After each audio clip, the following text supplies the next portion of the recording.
So, I'm watching more of that Skeleton Knight in Another World anime. On episode 10 now, and there's this elf retard talking about his dream of a society where humans and elves live together cooperatively. I've actually put thought into this.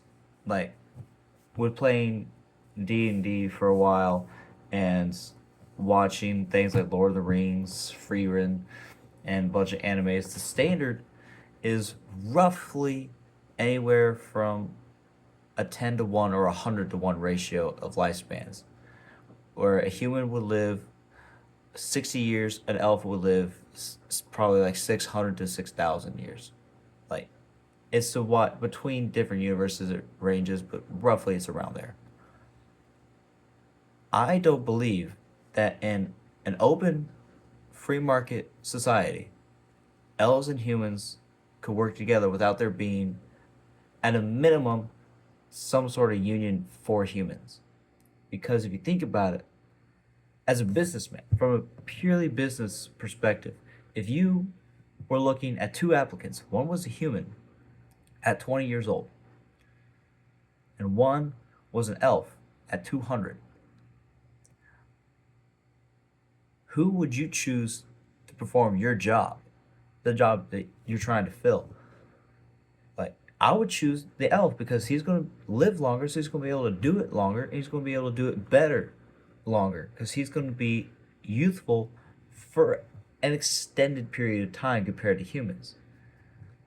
So, without there being at least some kind of union for humans in a free market system, elves and humans cannot coexist together. Now, there could be, like how there is in like most fantasy settings, is exactly what I think the system should be like.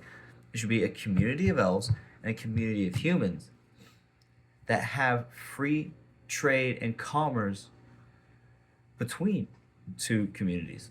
That could work because the elves are only hiring elves and the humans are only hiring humans. And you could have like a human or two in an elven community or an elf or two in a human community, but you can't have a large population of elves, like a whole elf community living with a human community without it destroying the economy and the elves dominating the economy. It's just impossible. It can't be done from a business perspective. Now, you could say, like I've been saying, like they're like a union, but that union would have to form. And you know how long? Like, take the miners' revolt in West Virginia for example. It took a long time and a lot of fighting and bloodshed to get a union for the coal miners. So just think about that. Do you think how much longer would it take for a union to form for human workers without there being a separate community for humans and a separate community for elves that have free trade between them or live exclusively to themselves? It is, in my opinion, not impossible,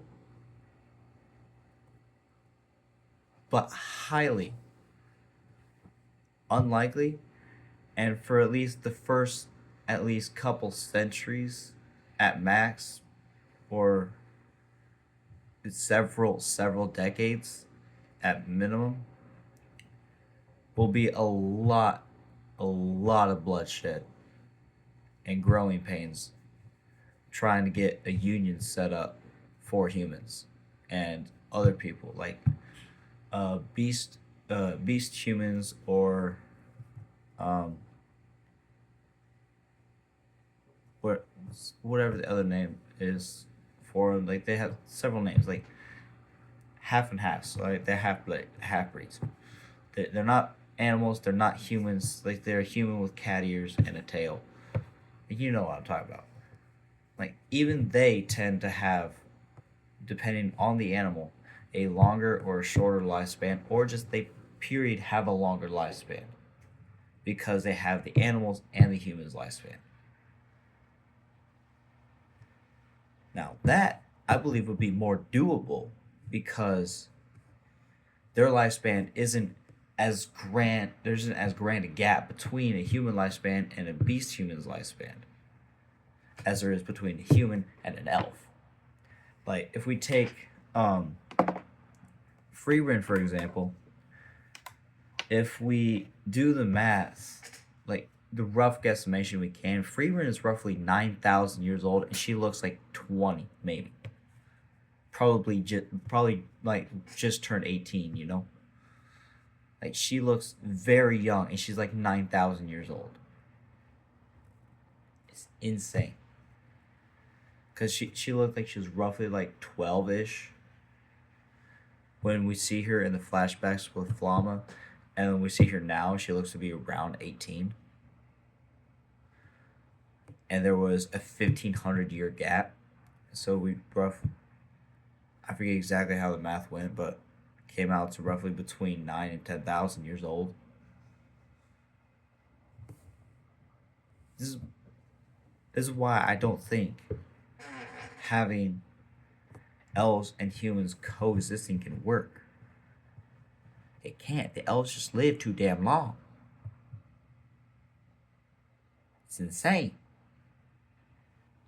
Anyway, that's my little rant. I just gotta get that off my chest before I continue watching and continue to get pissed off at this guy spouting his stupidity. I believe this should like I said, like one or two elves, maybe even like five living in a community with humans. But even then, if there's five, if there's males and females, granted they're gonna have some kids, and then there's gonna be probably more closer to 10. You know what I mean? And then if there's 10 elves, then other elves would be like, oh hey, there's 10 elves. There's like 3, 4 families right there. Why not I bring my family? And then you have 13 to 14 elves, and then they're like, oh, other elves are like, hot damn, there's like 5 families there. Why can't there be 6? And then they show up, and then it becomes an elven community with a human subclass. I 100% know for a fact that. So in Skyrim, in Windhelm, yeah, in Windhelm, you have the dark elves living in the slums and the humans living in the upper portion. I know for a fact that exact thing would be reversed. Not scenario based, but like positioning would be reversed in an open, non-racist market, if you want to call it, because technically these are different races. When it comes to elves and my free market economy, I am racist. 100%. And we don't even have to worry about dwarves. Dwarves keep to themselves. So we don't have to worry about dwarves. They stay underground, they keep to themselves, they come to the surface, sell some wares, go back away. They don't like to be bothered.